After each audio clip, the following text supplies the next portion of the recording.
Whenever I think about existential dread, I think about the magnitude of everything humans know, all of the learning that has occurred in the last handful of generations, and what it means that we are able to conceptualize our mortality as individuals, as a species, to know that even stars and planets have lifespans. It's pretty immense knowledge to sit with. And it's not really surprising that so many of my clients struggle with different forms of existential dread. There's a small group of people that do have those intrusive and distressing thoughts about things like the sun dying or the end of the world. But for everyone, we probably have some moments of it, sitting with our own mortality, the mortality of the people we love. It also begs a lot of the questions about why we're here and what our purpose is. Those all are questions that hit at existential dread.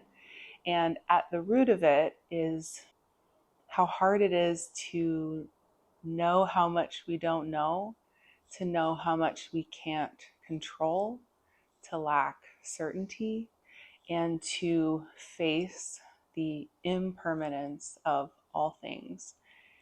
And that is really big stuff. It's so core to who we are as humans, being unique in our ability to understand as much as we do and to imagine, right? The capacity for fantasizing. It's what allows us to work through some of our fears about things like the end of the world through art. Like how many movies, shows, books are about the end of the world. It's like collectively we're all trying to process this heavy thing that we know. And when it comes to existential dread, I don't claim to know the answer. I don't think there is an answer. My guess is that part of being human is living with a bit of existential dread.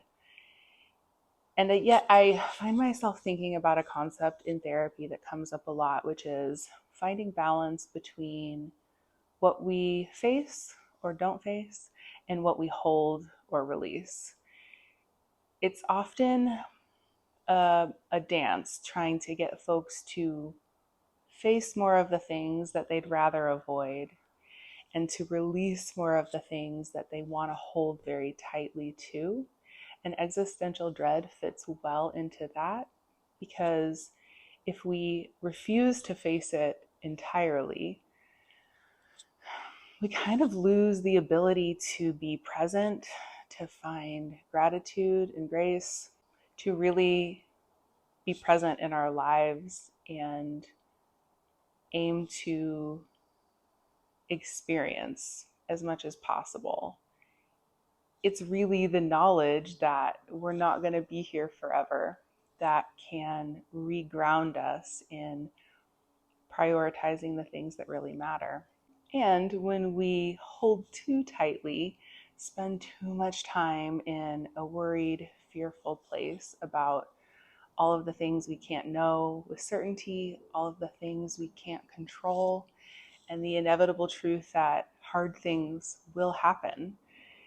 If we're too entrenched in that and we're holding it too tightly, we lose value in the present too, because our mind lives in a future fearful state and we miss the life that we're given every day. So I encourage you to reflect on whether you might hold some things too tightly or whether you might push some things away, and encourage you to consider that as maybe your next phase of work. That in the same way I do for my clients in therapy, you can push yourself toward a middle ground where you hold the things that you need to long enough to face them, to process them, to learn from them, and then try to let them go. If you haven't seen my most recent Existential Dread skit, you can click the link. And if you're interested in more mental health content, go ahead and subscribe so we can stay connected. I'll see you soon.